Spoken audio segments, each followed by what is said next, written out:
felt like a slave to an addiction, to a demon, to yourself? Have you ever felt just so shackled up, your wrists and your feet chained, and your mouth with tape over it? Like you have no voice, you cannot get up and run away, and you can't really feel. I've been there, and it was one of the darkest moments of my life, sitting in a bottomless pit, not knowing where to turn. My only hope was being hopeless. I turned to an eating disorder to cope with everything in my life.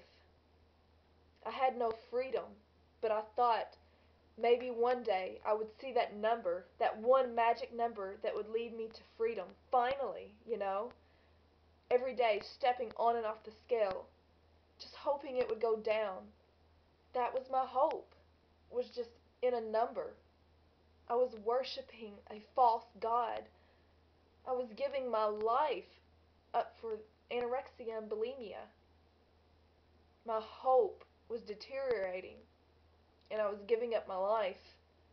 I was losing my faith. And this world was giving me ideas about myself, and I was following this world. And I just never had an inclination of what truth was. I didn't want to hear truth. I wanted to push truth far away.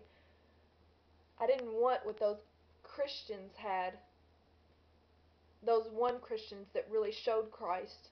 I didn't want that.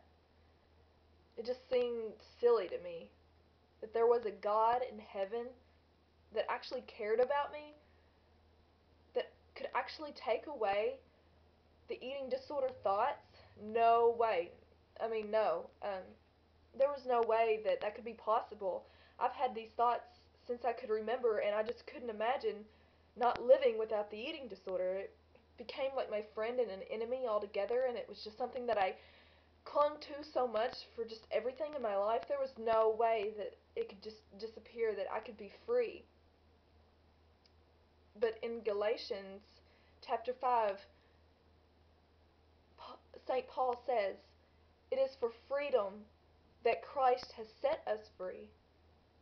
Stand firm then, and do not let yourselves be burdened again by a yoke of slavery."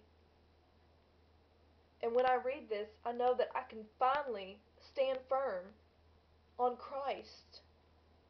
I don't have to stand firm on my worldly desires, on these passions inside of my mind that want to run wild with addictive behaviors and obsessive behaviors. Sometimes I do want to give in. Sometimes I want to binge and purge and restrict and feel that euphoria. But for what? You know? For a sense of control in just a moment of my life? It all sounds silly when I think about Christ.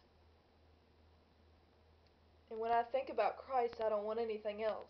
And that's what I've been yearning for my whole life, is just to think upon something alone and to not desire anything else. To desire good, to desire something that is better for me and that will give me benefits for an eternity. And so, friends, you can have freedom in Christ. And as I said, a lot of people don't want to hear about Christ. There are Christians out there that aren't so Christian, and that pushes you away. But they're not really Christians. A true Christian is someone who shows Christ, who reflects Christ himself. No one is perfect, of course, because no one is Christ. But we must try to attain a Christ-like life if we are going to be Christians.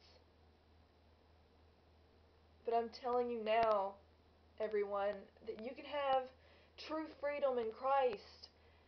That if you lost your house and you lost your job and you lost your money and you lost your relationships and your family, that you can still stand and you can still love Christ and you can still have the riches of heaven, not of the world. And that you can rest assured that your true home is not of this earth. And then everything just makes sense when you can feel the exact feeling that I feel, and I hope you all do, because it is so amazing, the passion that you can have if you get to know and understand Christ. But He will not force you. So please, give it a thought. Let your addictions go and just surrender it all to Christ. Not half to Christ, but all. God bless.